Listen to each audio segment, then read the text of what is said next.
এটা a dream come true এরকম, মানে 4 তারিখের আগে ভাবতেই পারেন অনেকে যে এরকম হতে পারে।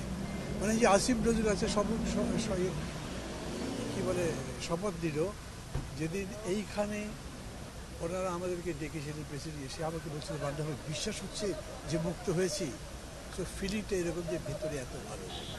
কিন্তু আমি ব্যক্তিগতভাবে মনে করি এবং মনে করি সবারই মনে করা উচিত শুধু আবেগ দিয়ে এটা করলে হবে না। বিকজ এই যে এত রক্তদান, এত ত্যাগ তিতিক্ষার পরে ইমিডিয়েট রিয়াকশন কিন্তু চতুর্দিকে লুটপাট হচ্ছে, আগুন লাগানো হচ্ছে, মানুষ মারা যাচ্ছে, কোনো কন্ট্রোল নাই, পুলিশ ডিউটি করছে না, সিভিল ব্যুরোক্রেসিতে অসন্তোষ ইত্যাদি।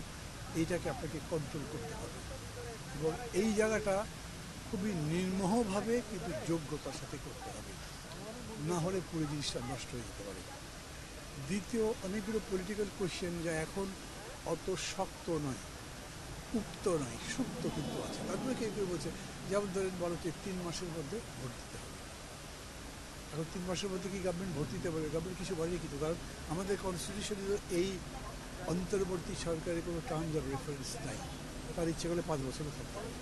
কিন্তু যে ট্রাস্টটা আছে, বিকজ এন্টায়ার পুলিশের মধ্যে যে মানে দলীয়করণ হয়েছে অ্যাডমিনিস্ট্রেশনে, এগুলো ক্লিয়ার করে আসতে, তার সাথে সাথে আপনার ইকোনমিতে যত বড় ক্রাইসিস হয়েছে, যদিও আসার বিষয় হলো যে ডক্টর ইউনূসের মতো মানুষ এটার নেতৃত্ব দিচ্ছেন সরকারি, উনি হয়তো ইকোনমিক ক্রাইসিসটাকে খুব এফিসিয়েন্টলি হ্যান্ডেল করতে পারবেন এবং তাকে সহযোগিতা করবার জন্য বিশ্ব দরবার বিশ্বাসও করবে তাকে, সেদিক থেকে আশা করা যেতে পারে। কিন্তু তারপরে স্টুপেন্ডাস ট্রাস্ট একটা, মানে আমি আশা করতে চাই যে ওনারা পারবেন।